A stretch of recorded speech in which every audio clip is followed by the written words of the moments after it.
Hoy! Punta kayo mamaya ha! Saan po? Piyesta kinakapitan! Lahat invited! Paano tayo pupunta?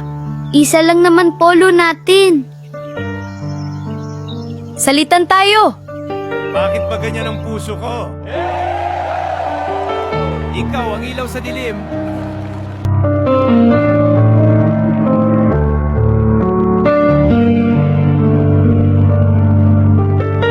May dala ka? Oo naman, ako pa. Ang dami, dabis ka, Kokoy! Ikaw naman.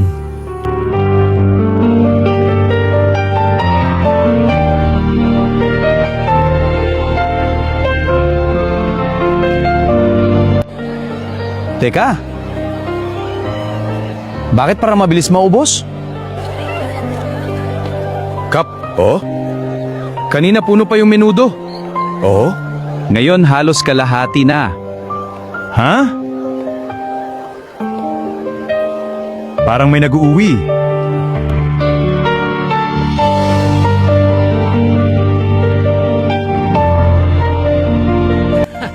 Ako naman.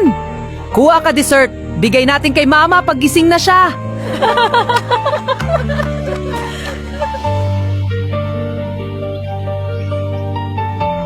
Huwag puro ulam. Sige!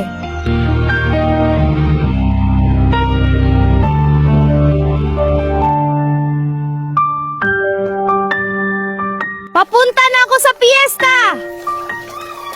Yelay Sasha! Halos andun na ako! Woohoo! Hoy! Siya na naman. Hindi! Teka lang! Pareho ng polo! Nagpapasahan! Isa lang damit nila!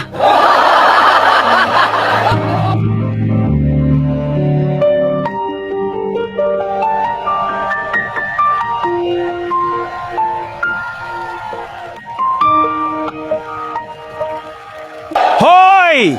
Ikaw! Ikaw pala yung kumukuha ng pagkain!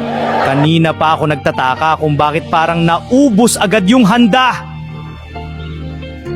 Sumagot ka! Popo, Magnanakaw ka ba? Yan pala. Kaya pala mabilis maubos.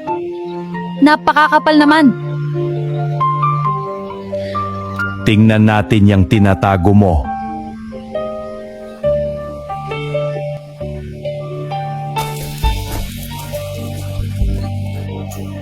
Kita nyo!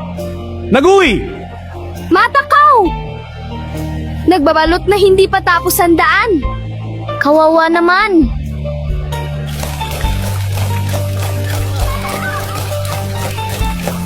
Butsukoy, parang may kakaiba sa crowd. Tama ka, tara tignan na natin. Excuse po, Shakoy! Ano nangyari? Kayo rin ba kasama rito? Kaya pala! Kayo yung paulit-ulit na bumabalik! Sandali. Teka. Isang polo lang yan? Nagpapasahan kayo? Opo, Bakit? kasi isa lang po maayos naming damit. At bakit kailangan nyo magpalit-palit? Kasi ano? Kapag sabay po kami pumunta, Makikita nilang isa lang damit namin. At baka pagtawanan po kami. At bakit kayo nagbabalot? Kasi po, wala pong pagkain sa bahay. Ha? yung kalim po kukunin ni Kuya Kokoy. Yung ulam po kay Kuya Butsukoy. Yung cake po para sana kay nanay. Nasaan nanay nyo? Nasa bahay po. May sakit? 2 araw nang hindi kumakain.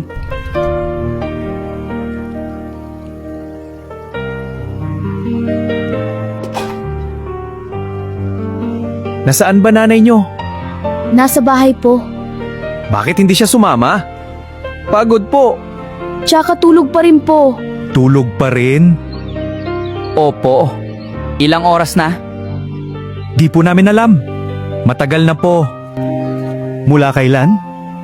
Parang 2 araw na po. Anong ibig mong sabihin? Hindi pa po siya bumabangon. Pero ginigising nyo?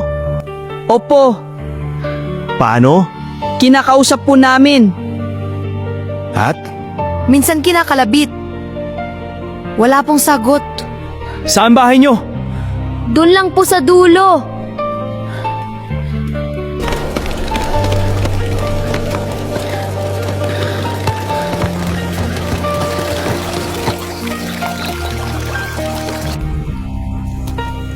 Nay!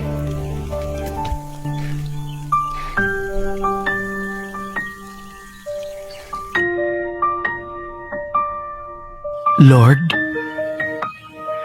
Bakit po? Anong nangyari?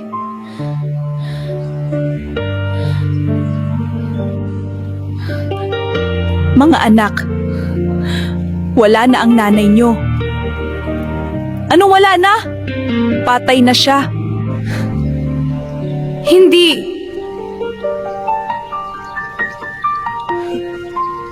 Hindi. Nay, gising na. Nay, may cake tayo. Tingnan mo. Nay, nag-uwi kami ng handa. Nay, nagutom ka na, di ba?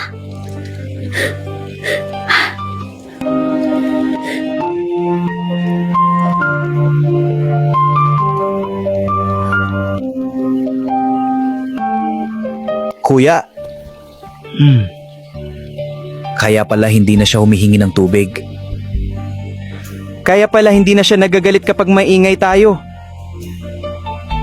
Kaya pala hindi na siya nagigising. Noong araw na iyon, ang akala ng mga tao ay magnanakaw kami ng pagkain.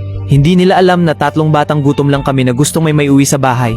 Akala namin natutulog lang si nanay. Akala namin pagod lang siya. Hindi namin alam na habang nagpapasahan kami ng isang polo para makakain sa handaan, matagal na pala kaming walang ina. At sa unang pagkakataon, hindi gutom ang pinakamasakit naming naramdaman. Kundi ang umuwi na may dalang pagkain. Pero wala nang taong pwede naming pagsaluhan nito.